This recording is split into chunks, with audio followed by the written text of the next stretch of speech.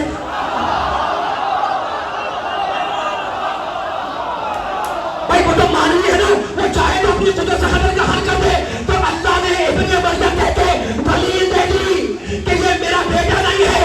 مریم کا بیٹا ہونا یہ دلیل ہے کہ عیسیٰ اللہ کا بیٹا نہیں ہے. میری سمجھ میں آ گیا کہ جہاں درمیان میں ماں آ جائے وہاں کوئی خدا کا بیٹا نہیں ہوتا.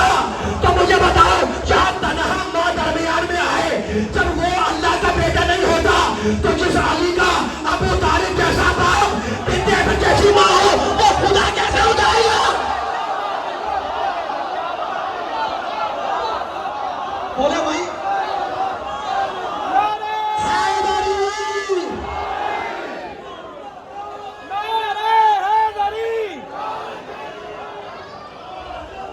شروع سے لے کے آخری تک نعرہ میں لگاؤں گا, جواب آپ نے دینا ہے. ہر وہ بندہ بولے گا جو رزق علی سے لیتا ہے, جو اولاد علی سے لیتا ہے, اپنے کلیجے کی پوری طاقت کو اکٹھا کر کے دونوں ہاتھوں کو علم عباس کی طرح ہوا میں لہراتے ہوئے نعرہ حیدری.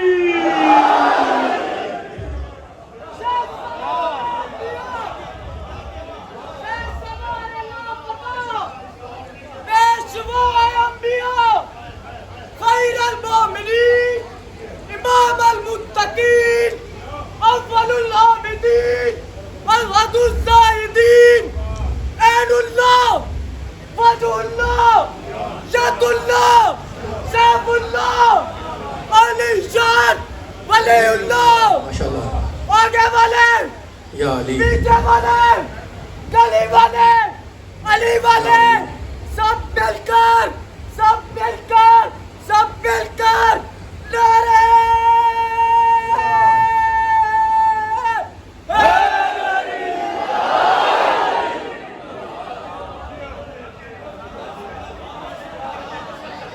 دامن بیان کو سمیٹنا بھی ہے, میرا ساتھ دیتے رہیے گا. آپ سے بول رہا ہوں دامن بیان کو سمیٹنا بھی ہے, میرا ساتھ دیتے رہیے گا.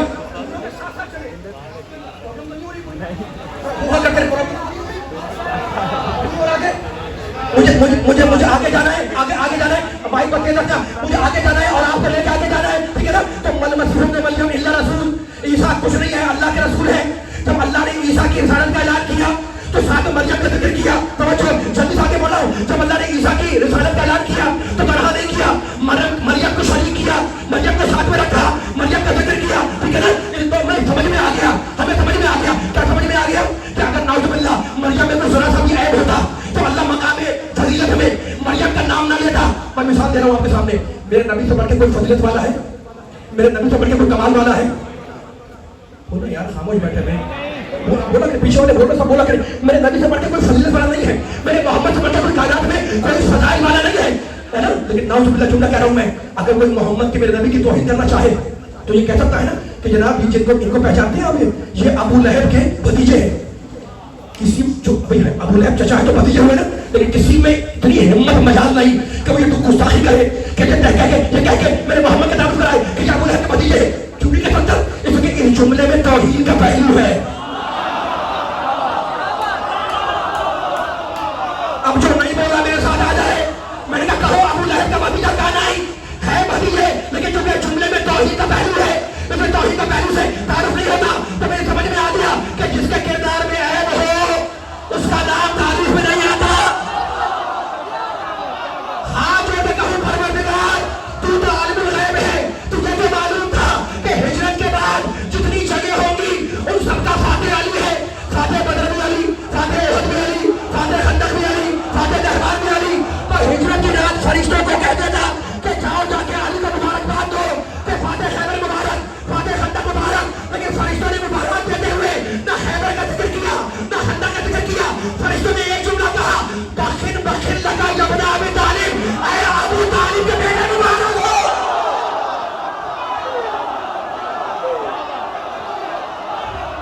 یہ نہیں گفتگو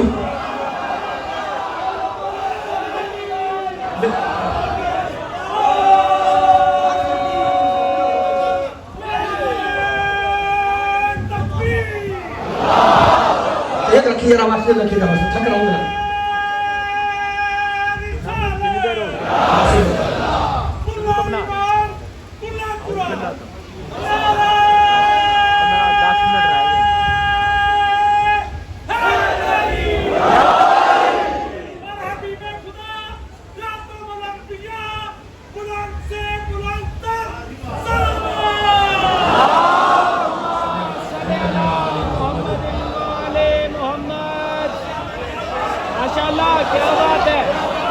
یقین جانے میں تھک چکا ہوں میں اپنی پڑھنے کی طاقت نہیں رکھتا ہوں میں لیکن آپ کے نعرے آپ کی داد آپ کی یہ اٹھے ہوئے ہاتھ مجھے مجبور کر رہے ہیں ایک جملہ کہنے کے اوپر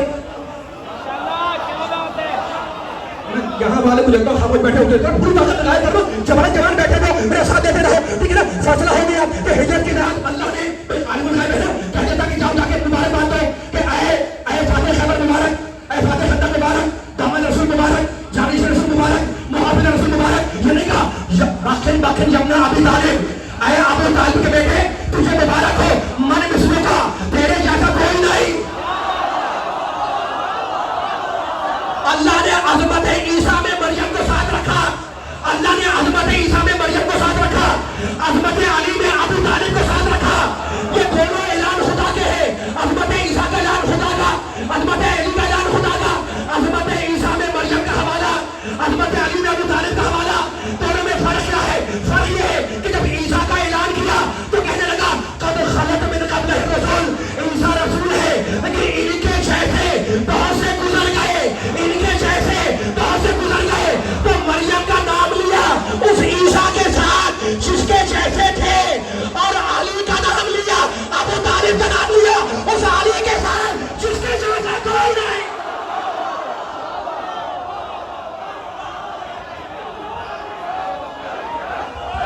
علی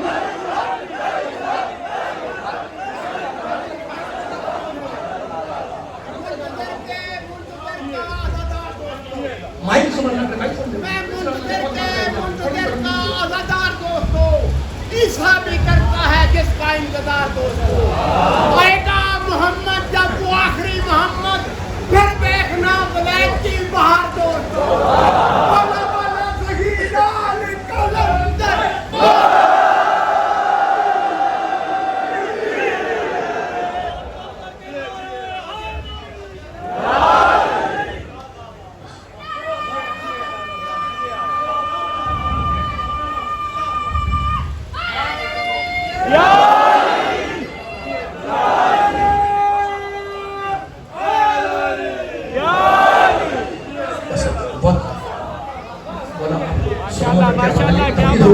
مجھے کم کرنی تھی آپ نے اتنی میری حوصلہ افزائی کے بیان بیان کے پڑھ دیا اب فقط دو جملے مسائل کے بیان کروں گا ہاتھ میں مدینہ نے طلب کیا حسین کو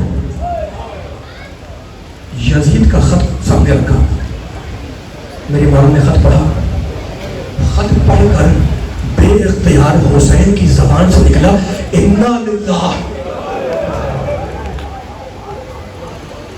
کہا فرزند رسول آپ کا ارادہ کیا ہے کہا ذرا صبح ہونے دو پھر ہم دیکھیں گے کہ یزید میں ہمت ہے کہ وہ ہم سے بیعت مانگ سکتے یہ کہہ کر حسین چلے جب چلے تو کسی نے مشورہ دیا کہ اگر حسین نکل گئے تو تم حسین سے بیعت لے سکو گے ایک مرتبہ مشورہ دینے والے کو ڈانٹ کے کہا خدا تجھ پر لعنت کرے تو فرزند رسول کی شان میں گستاخی کر رہا ہے جیسے ہی حسین کی آواز بلند ہوئی دارالعمارہ کے باہر جو جوان کھڑے تھے انہیں جلال آ گیا اور سب سے پہلے جس نے تلوار کھینچی اس کا نام تھا ابو الفضل العباس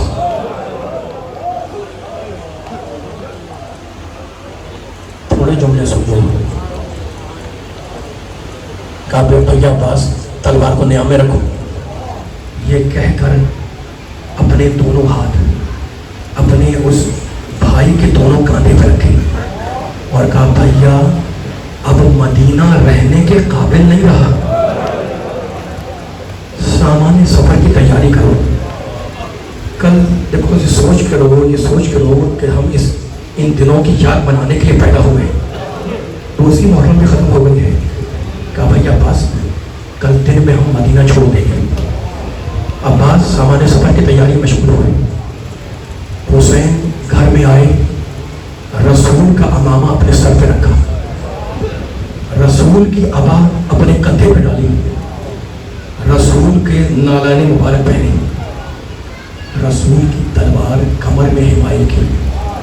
حسین کا وطن چھوٹ رہا ہے نا, وطن چھوٹنے کا مطلب فقط مدینہ نہیں چھوٹ رہا, نانا کا مزار چھوٹ رہا ہے, بھائی کی لہر چھوٹ رہی ہے, ماں کی قبر چھوٹ رہی ہے. رسالت کے زیور سے آراستہ ہو کر رات کے اندھیرے میں قبر رسول پر آئے, دور سے آواز دی السلام علیکہ یا جدہ, نانا آپ پر میرا سلام ہو. تم رو رہے ہو, نانا آپ پر میرا سلام ہو. یہ جملہ کہا اور اس کے بعد کہنے لگے نانا آپ کی قبر کا مجاور آیا ہے. یہ جملہ کہا, دونوں ہاتھ قبر رسول پہ رکھے اور کہا نانا آپ کو تو معلوم ہے نا کہ آپ کے بعد امت نے ہمارے ساتھ کیا کیا. تو حزنی الیکہ یا جدہ, حسین کہہ رہے نانا مجھے ابھی اپنی قبر میں بلا لو. راوی کوئی نہیں ہے, خود حسین کہتے ہیں کہ جب میں نے یہ جملہ کہا تو قبر رسول سے رونے کی آواز بلند ہوئی. حسین خود بھی رونے لگے, روتے روتے حسین کی آنکھ لگ گئی. خواب میں رسول کو دیکھا, کہا نانا مجھے ابھی اپنے پاس بلا لو. کہا نہیں بیٹا, ابھی تو تجھے کربلا جانا ہے. اور بیٹے حسین سن, مجھے معلوم ہے کہ تو اپنی بہنوں میں سب سے زیادہ زینب کو چاہتا ہے اور اپنی بیٹیوں میں سب سے زیادہ سکینہ کو چاہتا ہے. تو بیٹے میری وصیت یہ ہے کہ جب رخصت آخر کے لیے جانا تو زینب کی آستین ہٹا کر بازوؤں کو بوسہ دینا, اور جب بچی کو گود میں لینا تو کہنا بیٹی مت گھبرانا, شام غریبہ میں تیری دادی تجھے گود میں سلانے کے لیے آ جائے گی. رات بھر حسین قبروں سے رخصت ہوتے رہے, رات بھر حسین قبروں سے رخصت ہوتے رہے. مجھے بتاؤ, حسین تو رات بھر قبروں سے رخصت ہو رہے تھے, یہ حسین کی بہن زینب گھر میں کیا کر رہی تھی؟ عروہ ابن مسعود غفاری پیغمبر کے صحابی ہیں. ان کے بارے میں یہ ہے کہ وہ اتنے گراں گوشت تھے کہ بادلوں کے کھڑکھڑاہٹ کی آواز ان کے کانوں تک نہیں آتی تھی. سفر کی رات, آدھی رات کو ایک مرتبہ گھبرا کر عروہ اٹھ بیٹھے اور اپنی بیوی سے کہنے لگے کہ میں تو بادلوں کی آواز نہیں سنتا, یہ کن بیویوں کی رونے کی آواز آ رہی ہے.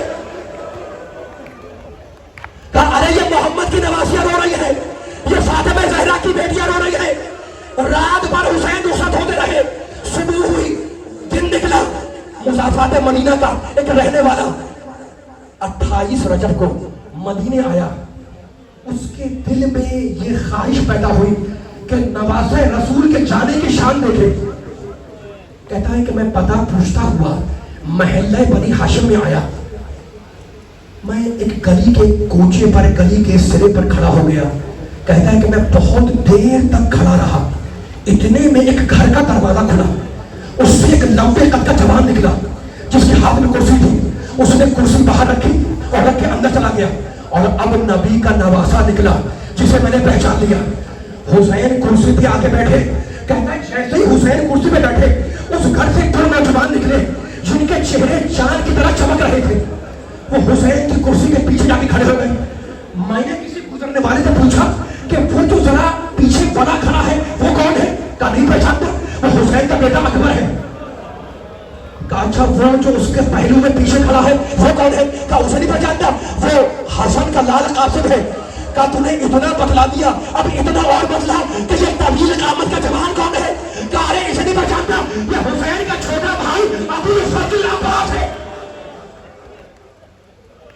راوی کہتا ہے کہ اس طویل قامت کے جوان نے جس کا نام ابو الفضل عباس تھا گلی کے دونوں سروں پر قناتیں نصب کی. میں قنات کے پیچھے چلا گیا اور منظر دیکھنے لگا. سنیں گے, حسین کرسی پہ تشریف فرما ہے, اکبر و قاسم پیچھے کھڑے ہیں, طویل قامت کا جوان گلی میں ٹہل رہا ہے. کہنے لگا ایک مرتبہ کچھ ناقے آئے,